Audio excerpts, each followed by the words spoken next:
सुप्रिया सुळे यांच्या निलंबनाविषयी बातचीत करण्यासाठी आपल्यासोबत आहेत महाराष्ट्रातल्या महिला आमदार वर्षाताई गायकवाड। वर्षाताई, लोकसभेत आज ज्या पद्धतीने निलंबन करण्यात आलेलं आहे तर आपल्या सुप्रिया सुळे असं म्हणतात की लोकशाहीतला आजचा काळा दिवस आहे, आपण या मताशी सहमत आहात? लोकशाही सस्पेंडेड आहे असं आमचं या ठिकाणी म्हणणं आहे। म्हणजेच लोकशाहीसाठी हा काळा दिवस आहे। खरं सांगायचं झालं तर कालपर्यंत 92 खासदारांना, सन्माननीय खासदारांना त्या ठिकाणी सस्पेंड करण्याचं काम केलं होतं, आज 42। मला कळत नाही की त्यांचे दोष काय। जर संसदेवर एखाद्या ठिकाणी हल्ला होतो त्यावेळेला संसदेमधल्या लोकांनी प्रश्न विचारणं ही सुद्धा आता जर लोकशाहीमध्ये जर नाही विचारू शकणार तर लोक संसदेमध्ये जाणार कशाला? आणि सगळ्यात सर्वोच्च स्थान असलेली संसद जर सुरक्षित नाही, हा जर प्रश्न विचारणं चुकीचं आहे तर मग कुठला प्रश्न विचारला पाहिजे? म्हणजे गृहमंत्र्यांनी स्वतःहून जबाबदारी घेऊन त्या ठिकाणी राजीनामा द्यायला पाहिजे होता की ही चूक झालेली आणि मला राजीनामा दिला पाहिजे। राजीनामा तर सोडा, तर उत्तर पण द्यायला तयार नाहीत आणि जेव्हा खासदार प्रश्न विचारतात तेव्हा सस्पेंड होतात।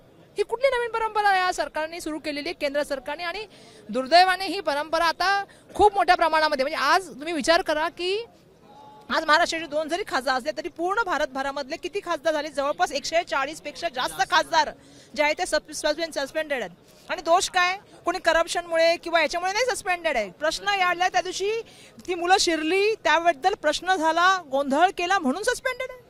आणि गृहमंत्र्यांनी याच्यावर बोलावं, ही जबाबदारी घ्यावी, हे विचारणं जर सस्पेंड करण्याचं कारण असेल तर मला वाटतं हा लोकशाहीसाठी सगळ्यात महत्त्वाचा काळा दिवस आहे। राम कदम असं म्हणतात की जर तुम्हाला सस्पेंड केलं तर काळा दिवस। महाविकास आघाडी सरकार असताना राम कदम म्हणतात आम्हाला 3 वेळा सस्पेंड केलं, तेव्हा काय पांढरा दिवस होता? नाही, ते का केलं? त्याची कारणं होती ना।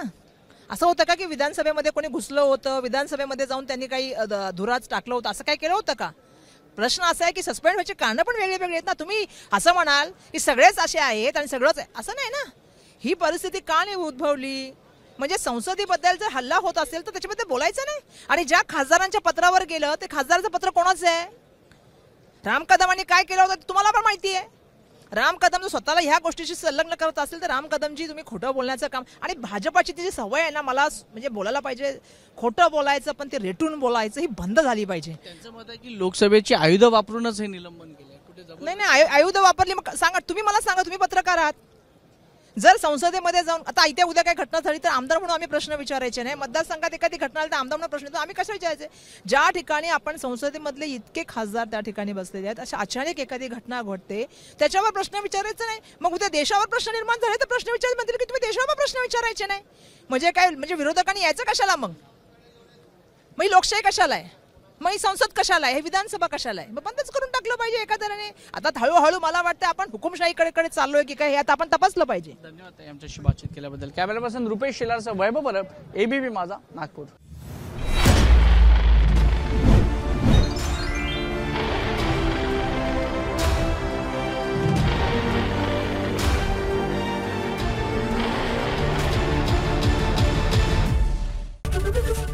ABP माझा, उघडा डोळे बघा नीट।